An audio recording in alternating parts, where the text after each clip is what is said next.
So first of all, this is the title of the presentation. It is all about the challenges and possibilities to adoption on LabVIEW as mainstream programming language. If you actually attended yesterday's panel session, we had a little bit of topic which actually cropped out during that discussion also. So I'm the director of Graphics. I'm also the certified LabVIEW architect as well as the LabVIEW champion. So you might ask, why this presentation from me? So about me, I've been using LabVIEW since 2011, and I've been doing consulting as well as training and certification. And we have recently, it has been nearly 6 months, we have been, helping out the local companies in India with exclusive LabVIEW recruitment services. And I'm also the founder and director of Graphics also. Now, why this presentation from me and everything is because we are involved with everything you can think about in the LabVIEW or NI industry. For example, it can think about, a training, empowering the people, at the same time, providing consulting services to other organizations and everything. And finally, providing them that manpower or the resource to get that things done to many companies. And another thing, why this presentation is also from me again, is because I had been the presenter as well as the panel member for the CLA Summit in India. And that was back in, I think, 2016. And I was like I mentioned earlier, that I was a presenter during the GLA Summit 2020, and I've been the coordinator as well as the presenter for 2 CLD summits that was held in India. I was also traveling for NI developer days across India in several various cities across India, meeting all the LabVIEW users and communities. And I'm also the founding member of Indian LabVIEW user group, one of the largest in the world, possibly because of the population density in India. And I actually coordinated for 8 quarterly events, and then actually handed down each to responsibility to our other coordinators at the moment. And I'm also the advisor for the Chennai LabVIEW user group. If you attended one of the user group event earlier meeting, a presentation just before this, my colleague Muruganandan, he's a coordinator for the Chennai LabVIEW user group, and I actually provide the advice to him. So that user group is also now 1 year old. So, and another thing, why, again, this presentation from me, there are various reasons. I've worked closely with a NI application engineering team for nearly 2 years. I was actually the consultant for National Instruments at that time. I used to meet, our, the NI application engineers, where they receive the code from the customers. Okay, so most of the time the code are as large as the map of the world, as well as the spaghetti code and whatnot. And another thing is I had the opportunity to interact with 500 plus scientists and engineers, and who actually works for more than 100 companies. So this is the reach, and why this presentation now? The main reason why I'm building this premise is for this last 7 years or so, or something like that, or even longer, my experience in the industry, meeting people who are just starting out to use LabVIEW, who have been using LabVIEW for a long time, and whatever we have done so far, I mentioned earlier, that I coordinated a lot of events, CLA Summit, CLD Summit, as well as the Indian LabVIEW user group meetings and everything. But still, we continue to see the spaghetti code again and again. Even after training and certification, we are still seeing spaghetti code. Even after a lot of community events, and still we are continue to seeing the spaghetti codes. And even after so many LabVIEW user group meetings, and still we continue to see the spaghetti code. So although we have this ecosystem of a training and certification, and LabVIEW user groups, as well as the community events like the one we are having at the moment, we still are seeing the spaghetti. Possibly people who have the spaghetti code may not be aware of what we're doing. We do not know. So this presentation actually tries to bridge that gap, and then see what are the the challenges as well as the possibilities that LabVIEW can offer. So again, why this presentation? So these are the few questions we might be asking the question. Okay, what are the reasons LabVIEW users are not taking effort to improve their programming skills? and possibly like LabVIEW is not taken seriously by its own users, or it is not taken as a mainstream programming language. So these are the questions like that can crop up into everyone, but like I don't want to put my subjective bias just because like I've been using LabVIEW for a while. Because like one time, like one of our, I think it was Chris Roebuck who actually told me like during one of the LabVIEW champions meeting, not the meeting but interview, I took the interview of him, and then he mentioned that like he met one guy who had 12 years of LabVIEW experience, but when he met him, he actually knew that like the guy was actually having 1 year of experience 12 times. Okay, so I've came across like several developers like that. I'm not like judging anything, but here like just trying to trying to understand like let's this presentation be more exploratory rather than the conclusive in nature. So let's find out like what is all this all about. Okay, so the presentation, what you are going to see about, it's not only my effort, it's the like you can say it's a cohesive effort of all the LabVIEW professionals out there. So before we move into like let's look into some of the statistics. So like this is the information that is available, readily available from IEEE. So they actually compared like 55 programming languages on various like aspects, ranking. For example, here if you see IEEE Spectrum has done their own judgment, and finally like they categorize using the trending jobs opened all over the world, as well as like whether it is open source or not. And how they actually categorize it, like these are the the different parameters they use to conclude like where LabVIEW actually stand among other programming languages. And these are the like different platforms where like these all programming languages are available to give like a LabVIEW a fair fight against like all the heavyweight out there, like which are open source and everything. These are actually the ranking to simplify.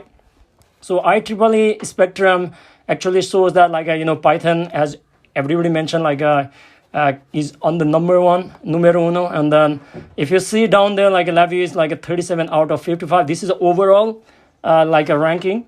And if you go into the trending, like that is most of the people are talking about hype and everything, AI, ML and everything. So basically here like LabVIEW actually like goes even further down in the ranking out of 55. And in terms of the job also, like it actually improves from here, but from the initial part, like it is actually like a sliding down. Maybe like there is like they are not actually publishing too much out there, we do not know, but like we're just using this information from IEEE as like the measuring stick at the moment.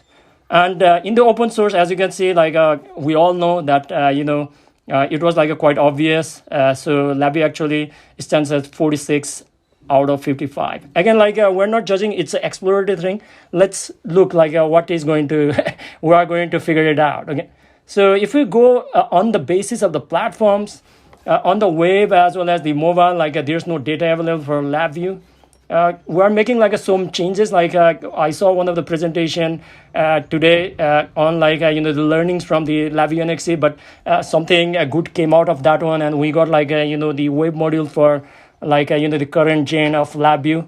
Although like next gen no longer exists, I think like that is sort of let's leave it down there. So like in terms of the enterprise, like LabVIEW actually comes does better, and then like comes to like a 27 out of 41. And this is actually, as you can see, like the number is also like a less number of programming languages available here. Out of 55, there was 55 initially, and now we have got 41. And embedded is where like a LabVIEW actually like a very, very strong, and like it's actually like a 12 out of 17. Okay, so this is the general ranking. Like will again, like I said, like this is an exploratory presentation, and we're not going to say okay, this is it at this moment of time, because most of the programming language may or may not be comparable or something like that. But here like we're talking in terms of the general term. So now like that was like the what the was available in the internet, the information. Now like this is actually where the interesting thing happens. So again, like this is another slide. One of the reason is like the slide what I've shared earlier was like I had a motivation of becoming a director and running a company and everything. But here, like this is the empirical research So like apart from CLA and LabVIEW champion, like I'm also hold the degree in MBA information management. So I did like this kind of the empirical research, or like sort of like a thesis after I had my MBA like a long time ago. So it was like a great opportunity for me. So to gather the empirical data, we created like a 2-minute survey. And it was conducted to understand the lab users' perspective on LabVIEW compared to other programming languages. There were like actually 12 open-ended questions. Again, like there can be a lot of technical words if you have done masters, or like you have done like some postdoctorate research or something. You might be knowing like a certain kind of information. Possibly like most of you are aware of this. So open-ended questions are basically used so that like to avoid the the subjective bias, because like if I give you let's say 5 answers and then you have to select from them, then like you are forced to select which are provided. But here like I provided the open-ended question so that the participant can actually open their heart out and then like provide the answer. So on that one, like we actually received like a 65 entries. This is actually a good number in my context, like because out of majority of the people who are using LabVIEW and everything, like not everybody actually uses LabVIEW, and this is like a quite understandable. For like I actually used this for like a 5 days, and I ran in the LinkedIn as well as the local network, and I got a lot of information from all the people. So there are lots of data, so like I'll rush. I'll take all the questions at the end. Okay, it is going to be discussed afterwards. So to avoid the subjective bias, like because like some of the people in the industry, like I already know them. If I know their names and like if I know their company names and something like that, then like I might have like a little bit of prejudice among their data rather than others. So to avoid that, we didn't actually collected the personal and contact details. And we actually use the qualitative analysis on the sample to receive the open-ended responses, which is I mentioned in the previous slide. And we actually narrowed down to quantitative analysis. Quantitative analysis, basically what we did was like we used the frequency of the common themed responses. For example, like somebody, 5 or 6 people will say similar kind of stuff.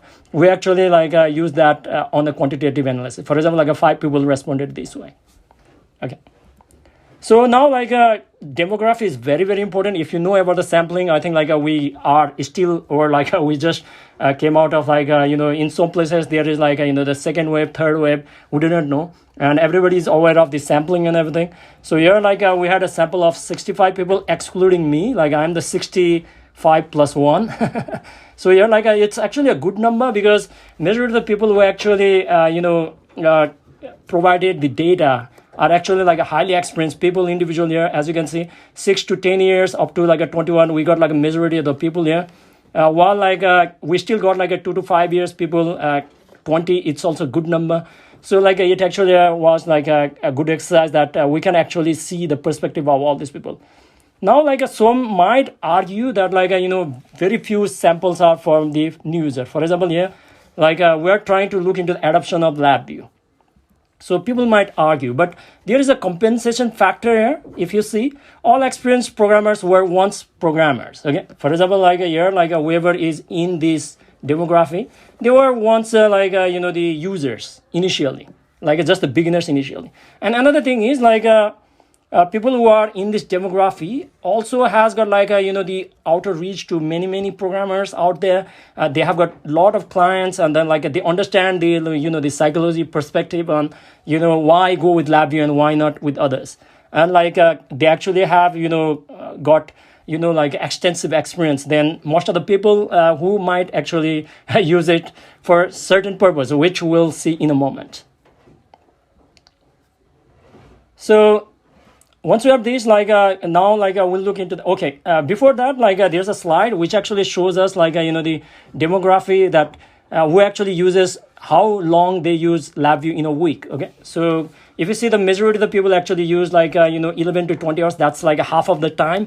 Possibly like they would be working in the information collection, like the requirements gathering, or like a collaborating, meeting, discussion, and everything. We cannot judge this here again. This is just the assumption, but as you can see, like there are few people who actually put in like more than 100 hours. Okay, this is like actually mind-boggling and quite awesome. So hats off to them. So hardcore LabVIEW programmers. Now like the results, that was the demography. So results actually show that like the first question we asked was like why you started using LabVIEW in the first place, because this is like a very primary question, and then why people use it and everything. So the majority of the people actually saw that capability of LabVIEW. Okay, this is very, very strong point, and then they saw that the capability of LabVIEW was the main reason like why they selected. And then the second best was like easier and faster. As obviously we all know, it's like intuitive and like a graphical in nature. Again, like I'm not putting my words into your like head and everything. And now like the next thing is like the another favorite thing was like employer was already using it. So basically like you can see that these might actually come to both of this. Okay, so basically like here like we can see that like a LabVIEW is very powerful in terms of like people who have used it and who have become the advocate and that's so on. But like one of the thing that is like a little bit of concern is like the penetration of the LabVIEW into the academics. Okay, so universities, I've seen like a lot of case studies where like a uni people are using it, but at the same time like like as you can see like only few people, at least in this segment, like only few people actually started using LabVIEW at academics. Most of the people actually capability of LabVIEW and so on. So this is like a few responses. Like I said, like this is a quantitative analysis and this is the qualitative analysis. So a few like responses what I received. This is the beauty of the open-ended questionnaire. So graphical programming, nice hardware ecosystem, yeah, great, quick prototyping, and removes necessity of learning visuals. So like most of them are like my favorite. Also, why I started using LabVIEW in the first place. So another thing is like we asked them the second question, which was actually like what other programming languages you have used. So most of the people actually said that they have used like a LabVIEW and other programming languages. Again, like here, like we're not asking them how much you are using or something. We're not asking. We're not comparing LabVIEW against like other programming language in this like a data. Here, only we are saying that like whether you have used other programming language or not. And here, like as you can see, like 5 out of like 65 people have used only LabVIEW. So like this is also like a good thing we can see that like a LabVIEW standalone can also do miracles. Now like another question what we asked was many people have been using for a long time, and like we in our industry also, like in our company also, like we get clients like who have been using LabVIEW full-fledged, or like they are using LabVIEW and like a NI tool for certain aspects of the project also. So here we asked whether they are using like a standalone or like they are using LabVIEW with other programming languages, and like you can see like nearly 50 or something, like half of it are using LabVIEW only, and like this is very, very encouraging actually. But like here, like they are saying that like okay, LabVIEW and we are using like both of the programming language together. This is also not a bad thing. Like given that LabVIEW actually provides a lot of interface to like work and collaborate with other programming languages like Python and C, C++, MATLAB, and so on.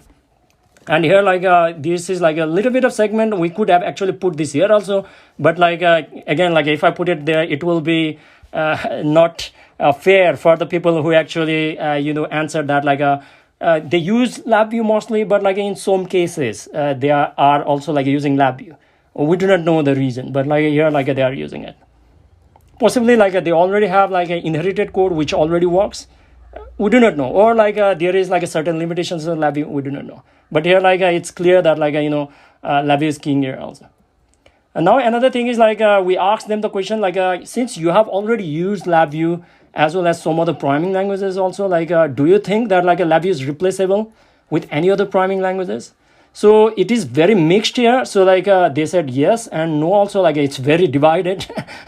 It's just like I think like I should not get political, but like it looks more like I think people from like United Kingdom might know about okay, let's not go over there, you got the point. So yeah, so like this is some of the output we have received. So people said like not so much, or it would take a combination of languages because like some of the project would require that one, and they don't see like any other kind of alternatives provide such a platform. So like this is like a key point. And some said like readily yes and no. Okay, this was like a majority of the answer. Now like another thing is we asked them like what was the perceived advantage of LabVIEW. Like we asked them like you started using LabVIEW, but why do you think like a LabVIEW has got like the edge over the other programming languages. So most of the people, as I think like this was quite expected, that like hardware integration is very powerful, and I don't think like there is any competition for NI and LabVIEW in the industry at the moment. And another thing, like most of the people saw that like a graphical programming language and easy to implement. Okay, so this was like, as you can see, the number is actually larger than 65. The only reason is because like some of the people actually answered like both of them also. So again, like this is the beauty of having the open-ended survey questions. But if you have large number, then like it's nearly impossible to do the quantitative analysis also. There are like a certain drawbacks. Now, like these are some of the empirical data responses in terms of like a perceived advantage, speed and visual. Everybody knows about that. And yeah, parallelism, like hardware, we have already discussed, and graphical programming. Sweet. And more responses. We got like a lot of unique responses here. That's why I'm showing it here. So ecosystem of hardware, easy start of first measurement, hardware instrumentation interfaces. So like a first class citizen, I think like this was like a term that the Norm Krishna actually used it in in the morning presentation. At least like it was morning here in India. So, and then like quick to prototype and FPGA again. These are fine. And now like we have seen the beauty of LabVIEW against other programming languages. Now we're looking into the limitations of LabVIEW compared to other programming languages, and this is where like it's very, very highly divided. Okay, divided opinion here. Like what is the limitation of LabVIEW? Possibly one of the main reason I think is because even like whenever we conduct the training also, like one thing what we ask them is don't bring your like a project into the training room. Because what actually happens is like when you bring your project into the training room, whatever you are learning during the training, like you will try to fix that specific problem that you are facing in your actual project, and that is where like you miss the entire picture. But like again, like this is a great thing that like we got like a diverse options also. Again, like this is why this is a matter of like exploration rather than conclusive kind of stuff. So as you can see, like it's not the majority, but like 11 out of 65 people actually saw that like cost possibly like it's expensive and everything. People can will see into that one in a moment. And most of the people, like 8 out of them, said like they are not aware like what is the limitation of LabVIEW against other programming language. Some actually said that the source code control is required. At the moment, like we have got add-ons and everything, but they might expect that source code control should be there. I think this is because like whenever we meet like some of the customers, they have got large project and they have got like multiple people, but they have never used source code control, and they might have like 5,000 6,000 VIs in a project, but it's like it's a pain because like they are not actually aware. And memory issue actually comes together with the source code control.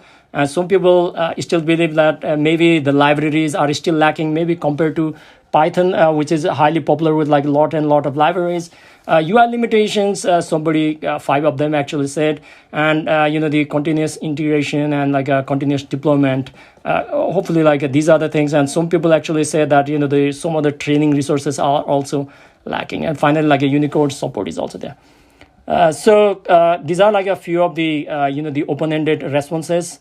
So they said that it's a proprietary and a bit expensive, and then like graphics lacks in features. And I think like everybody must have faced this exception handling. You are doing certain thing and boom, like the LabVIEW crashes again.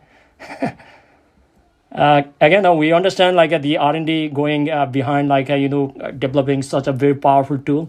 And some of the thing I think like this is the one I think like everybody might be okay, gotcha kind of stuff where like people think okay, it's a drawing, it looks like a flow chart and everything, like and finally like you got into this like a maze, okay, or the spaghetti code, or in India we call it like a khichdi, okay. Whoever has visited like a let's not go into that one again.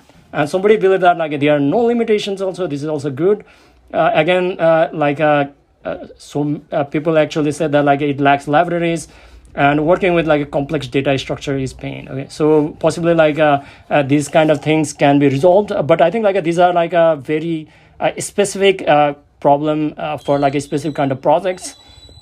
but it's still like these things has to be resolved if we need to go head to head to it like other programming languages. So why, like this is another question like we asked, like why all programmers do not use LabVIEW. So here like majority of the people actually answer that like it's not for general purpose, or like it is only for the niche industry. So niche industry basically means like it's for the test and measurement industry, and they don't believe that like it can be used. I think like today's I saw the learnings from the LabVIEW NXT, and NI actually like tried hard to make it a general purpose language sort of using the LabVIEW NXT, and for some reason, okay, whoever watched that video, you can go back and watch it. For some reason, like it didn't work out as planned, but like yeah, so like majority of the people believe that like it's not general purpose actually. So another thing, the second most like people responded was the cost, and another part, which is like half of the other majority of the responses, was programmers were like unaware of what LabVIEW was capable of, and like there were like other things. There are a lot of slides, so I'm like looking into the time also, so that we'll go here. So cost priority again, and another thing is like we saw earlier that like many people didn't actually use LabVIEW at the college. Possibly like the penetration into the academics is not there. Maybe we need to build some like a test over there, and yeah, and there are other things like again cost, and people don't think it is a real language, and lack of libraries. These are like a common theme that is empirical. And finally, like what must be done to change the perception of programmers. So now like we're doing all these like events and everything just to ensure that there's awareness in the industry, and they are going to adopt the the programming principles, as well as the the high way of writing your programming code. So most of the people believe that like the marketing and awareness is necessary, and I think like GLA Summit is one of the key places to do that. But it's still like I think like it is only reaching out to people who have already used LabVIEW, or like they are CLD, CLA or something. We do not know like what we can do after that, and like make it general purpose. So I think like we had this a little bit of learning from NXT presentation today. Make it open source. I think like some part of NI is now like open source. Open source, and people are like contributing into that one.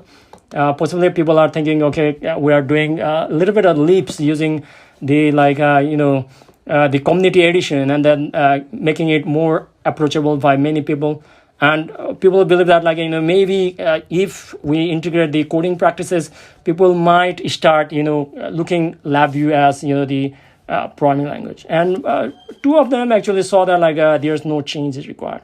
So here was like some of the examples. So I think like this was very, very important also. Possibly like this can be attractive to the text-based programming languages, like programmers also, because when they come into this one, like they think that it's like some sort of like a alien world or something like that. So I think like this can be integrated possibly. We do not know. Like I think like there's a like the converter from the LabVIEW code to C also, but like I think that is like a little bit of costly option. We do not know like how NI is going to take this, and yeah, so community uptake, make it harder. We do not know again. Like I think like awareness is required for this one also. This is like a general purpose again, the same thing.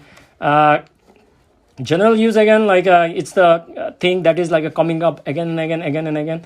Easier integration. I think like we are moving towards again and again with each iteration of LabVIEW, and this is like I cannot just include something like rainbowy. Okay, so little are some like thorns as well. So nothing can be done. It's far too late. LabVIEW is done for time to embrace Python, and I'm a CLA. Okay, so I think like this can be like a wake-up call for like other programmers also, what we can do to revive, or like at least in its perception.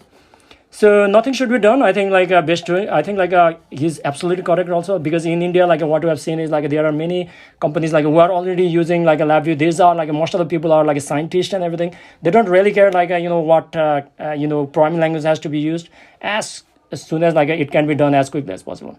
Now like I'm going to put a little bit of my personal experience. I'll keep it as quickly as possible because like we might be running out of time. So I started using LabVIEW simply because like a simplicity to work with the FPGA. And I have used programming languages, like these are the programming languages, and mostly like I'm using standalone. And yes, like LabVIEW is 100% replaceable for each and every application with each and every programming language, but like it's inefficient, like it's just like a pain. Okay, it's like not worth it to replace LabVIEW with another programming language. It's just like, reinventing the wheel. Why it is necessary, I do not know. Just like Steve said yesterday.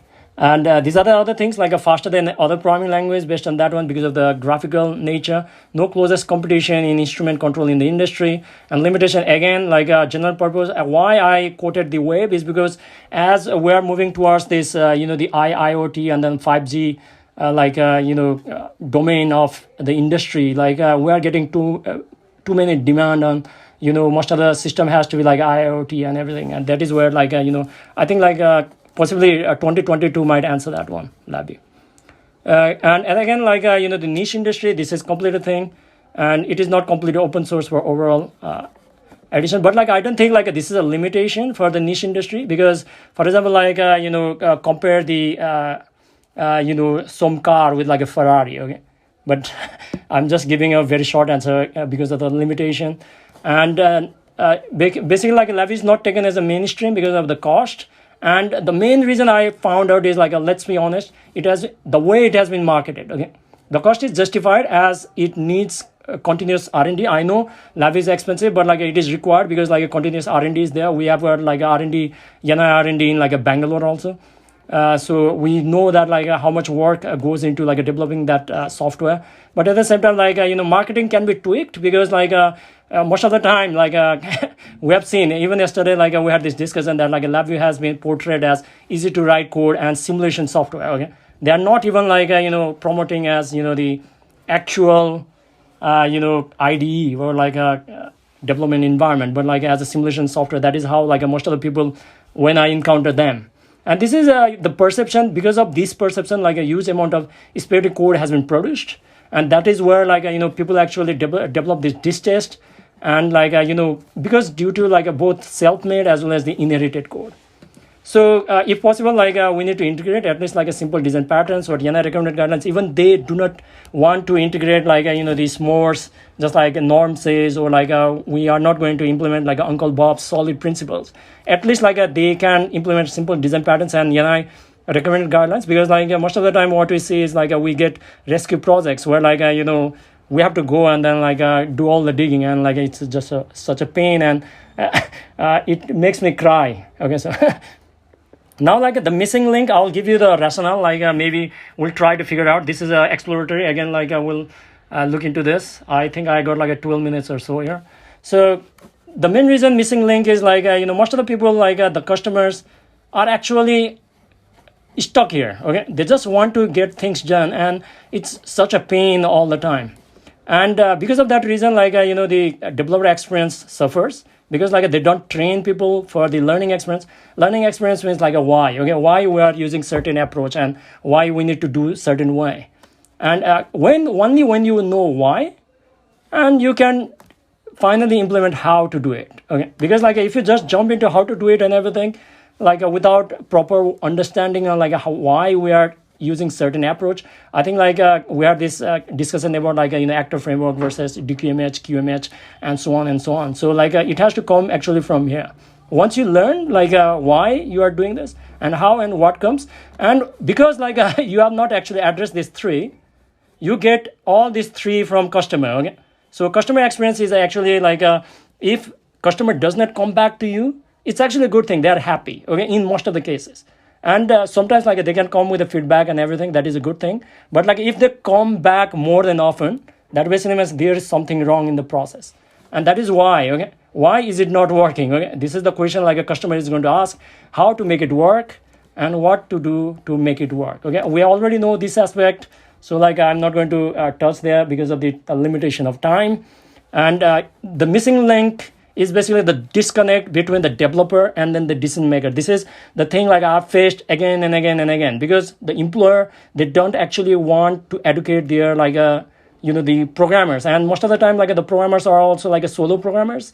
So even though the developer attends the GLA Summit, CLA Summits, and all these events from NI and everything, but if the decision maker does not actually invest the time and energy, why it is important, they don't actually care about LX and DX, then your UX is going to suffer, and finally they will come back again and again complaining only, rather than providing the good review. So like a decision-making level may not always care about programming language, because like I've seen like the customer actually does not care whether we write in LabVIEW or something like that. It doesn't really matter. It's completely down to us how fast we can develop and deliver it.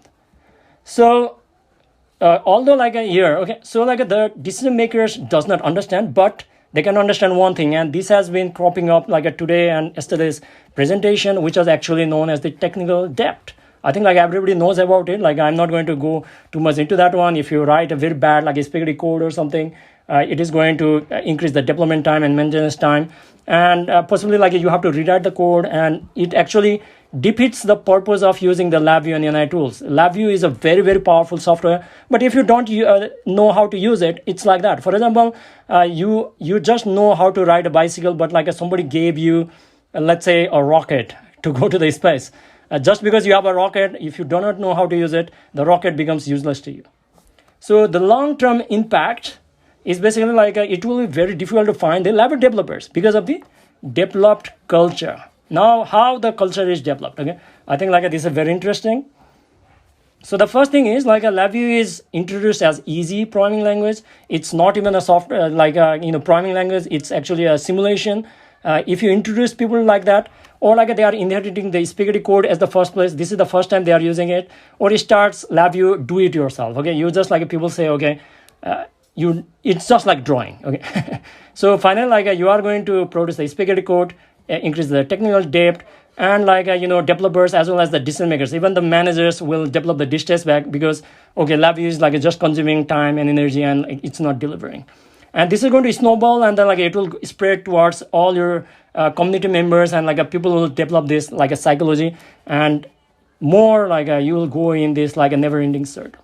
Now, like how to break this, okay? So developing LabVIEW mainstream is, LabVIEW is introduced as the mainstream programming language. You will like just educate the customer. For example, like when we provide powerful hardware, we also provide the capability of LabVIEW, and inherited the standardized code. Everybody writes the standardized code, and like it starts LabVIEW systematically, okay? Like I mentioned that like they don't need to know about the SMOREs or solid principles initially, but like if they know just to follow the NI recommended guidelines very simply, I think like that can do miracle. I think like everybody can do that, not too much of a big deal. And this is going to produce the standardized code. It is going to increase the technical wealth, and eventually like it is going to cycle. People will develop trust in LabVIEW, and that's how like it's going to be a win-win situation for NI, the developers, the customers, and consultants, everyone. So this is the empirical data conclusion. So these are the challenges. These are not my conclusion. These are like what came from the empirical research based on the data we collected. So programmers are unaware of capability of LabVIEW, niche industry, cost, not much support, and then like a performance, social control, and like these are the advanced features of the other programming languages also are lacking over there. Possibly like they may not know properly, and possibilities what we can do like to establish LabVIEW as a mainstream programming language, marketing and awareness, general purpose, make it open source possibly, and standardize. I think like this is very, very important. All these things are important, but I think like a marketing and awareness and like these two are like very important aspects, if not all of them are possible. So the conclusion, like based on this, like while most participants believe that LabVIEW certainly has edge over the other programming language when it comes to test and measurement industry, they also see that LabVIEW requires some actions to establish itself as mainstream language in the industry. It is found that majority perceive that marketing and developing awareness of full potential of LabVIEW combined with responsible programming using standardized coding practice may help LabVIEW to present itself as mainstream programming language. So it is found that like a price of LabVIEW was not actually a deal breaker. Okay, you might say that okay, LabVIEW is expensive or not, but the data shows that like only 16% believe that cost of LabVIEW is limiting adoption to LabVIEW. However, this number actually increased to 38% when recommending that making LabVIEW open source might improve LabVIEW adoption as mainstream programming language. And another most important recommendation was technical and generic in nature. Possibly like these are the other features like integrating with other stuff. And finally, like the out of only 1% actually says that like we don't need to change anything in LabVIEW. I think like that is sort of like stagnant. If we don't change it, like it is not going to evolve and will not get the better version of LabVIEW. So change is necessary, but into the positive direction. And it was also interesting to see that only 10% started using college or university. I think like this is very, very important. I think in India, like there are like a lot of even like when I was interviewing people, like I see that like people have CLDs and everything, but like they don't even know, like in some cases, like they don't even know the difference between like a block diagram and the front panel. I've encountered that. I've even made like a CLA like who does not know what the API means.